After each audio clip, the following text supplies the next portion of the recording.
One of the biggest games in the world is now about to have the biggest DLC of all time. Elden Ring is the complete package and very well aims to make another huge mark on the industry. Again, while allowing us to fist people with sick mobility. Bro, that is Tifa Lockhart right there. With over 100 plus new weapons, 8 new weapon types, which also can be used in the base standard game now, and over 35 plus hours of playtime, Shadow of the Erdtree, the Elden Ring DLC, is going to be insane while expanding the Elden Ring experience even further. For more Elden Ring coverage, you're going to want to hit that subscribe button and notification bell to stay up to date, and also raise that 38% even higher. Now, let's consume all of these previews everybody's been talking about. A ton of media personnel and content creators last week attended a Elden Ring event in LA where they were able to play the game early for 3 hours. So we have tons of different impressions from journalists and creators like Maximilian Dude and Vati, as well as Game Informer, Polygon, and more. The sheer scale of the DLC is what really impacts me the most, not just the playtime of it being over 35 plus hours, but more so the map size and how most people described it, which, by the way, they've been saying it's as roughly equal to Limgrave, Weeping Peninsula, and a touch of Caelid. Of course.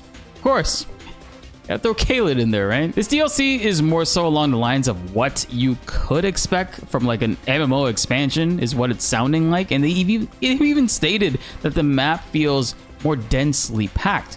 So exploring is going to be a ton of fun in this game, and I can't wait to do that. A lot of people were saying that they were trying to just do the main objectives in their playthrough and not necessarily spoil themselves by exploring a little bit too much, while some people just tried to get everything done, and obviously you couldn't within that time frame. Exploration is such a huge deal in these games, just being surprised at every single corner and getting jump scared to death.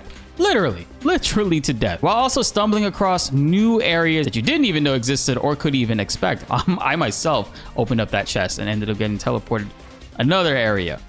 Back when we were playing in 2022, that actually caught me off guard, as I'm sure it did for many people. I just can't wait for that to happen again. In recent years, most DLC options have been essentially cut content, where you'll spend $20 to $30 on it, and it's only adding about 6 to 8 hours of gameplay.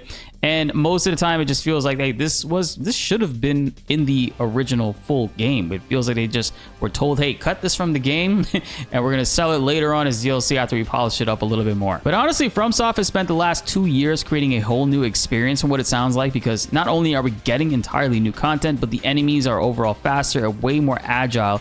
And they're adding on to the original standard game's vision and feel by letting you use a lot of the weapons in there. In Max's video, which you can find pinned in the description below, he said that the skill check boss, which is the crazy lion head cat dog beast, took him almost an hour to almost 90 minutes to beat before he decided to use a summon finally to help defeat it, which he said made it way easier, and he essentially one-shotted it. And the reason why he ended up doing that was, well, essentially he gave up, but he was also running out of time because it was a limited timed event. Everybody had about 3 hours to play, and he was approaching or nearing the end of it and wanted to explore just a little bit more. He and a lot of people were trying to do this boss without using any assists or help, but it proved to be quite the challenge. There's a new Shadow Realm Blessing Tree, which beginners can use Shadow Tree fragments to reduce incoming damage and also increase their DPS output. This can only be used in the Shadow of the Erdtree areas. Also, it doesn't work in the base Elden Ring game due to it being a region-specific thing. But the fact that all the new weapons and styles are usable in the base Elden Ring package, it offers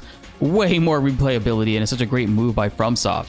The new 8 weapon styles, by the way, are the Great Katana, hand-to-hand, throwing weapons, thrusting shields, reverse hand swords, perfume bottles, light great swords, which is a hilarious name, and beast claws. I was mostly a katana degenerate in 2022 Elden Ring, but I think this time around I'm gonna be going in with the hand-to-hand and beast claw weapons, especially with these new combo animations, man. This I swear, this does not look like Elden Ring. And also, let's just say, as a huge Final Fantasy VII fan myself, Rebirth is hella lucky that this is officially a DLC, because there's no shot any other game, including Rebirth, this year would be able to beat what it seems that they have in store for us. And I want to hear from you guys down below. Which weapons are you most excited to try out? There's a ton of new styles, but also there's going to be way more stuff for the existing styles. More katanas to add to my collection.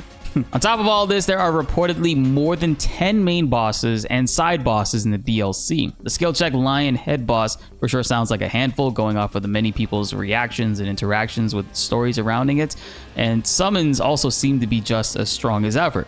But I want to hear from you guys, how many of you all will be tackling this boss so much that you're going to master a 0 damage run? By the way, it's also important to note that all the footage exhibited today is B-roll provided from the devs to creators and journalists. People weren't able to capture their own gameplay from this event, unfortunately, so you'll be seeing a lot of this footage all over. But man, the new animations, and honestly, looking at this, like I said, it doesn't look like Elden Ring. I think a lot of people across the world feel that way too. FromSoft has absolutely been cooking, and I see exactly why they were so silent on this for so long. Shadow of the Erdtree releases in less than 20 days, guys, and before we even know it, I mean, that's right around the corner. It's definitely going to be sneaking up on us quickly. I actually almost forgot a very important detail as well. In order to access the Land of Shadow, which is basically the DLC area, you do have to defeat Radahn and Mohg. After doing that, you can then transport to the new area with the help of a knight, one of Miquella's followers. You'll be meeting in this DLC adventure. There's a lot of them, apparently. If many of you guys remember, I never finished my Elden Ring playthrough, so I gotta actually fix this ASAP before I can play the DLC myself. I personally want to continue my Elden Ring playthrough because I never finished it, you know, between the move that we were experiencing back in 2022. I just wasn't able to really keep up with it, and our streams weren't doing so well at the time, so I just wasn't really motivated to keep up with it. But if you guys want to see me run through it again, let me know in the comments below. I want to hear what you guys think. I love to do it live. I don't want to play that game and beat it offline by myself. I want to share the experience with you all. So sound off in the comments below. I really wish we could see everyone's individual footage, but obviously FromSoft did this purposely to keep spoilers away from players who want to avoid them. Beware if you want to read through Polygon or Game Informer's reviews. They do give in-depth breakdowns of what they experienced and at what points that they happened. 3 hours is obviously not nearly enough to scratch the surface of what this DLC has to offer us, but we will be finding out for ourselves in just a few weeks from now. If you check out Max's channel, his video actually doesn't really spoil a whole lot of stuff, as he was trying to retain a lot of the experience for himself. So I highly recommend you guys go ahead and do that. Be sure to like the video if you enjoyed and subscribe if you are new. More Elden Ring content is on the way and you don't want to miss it. My name is BltzZ, and thanks for watching.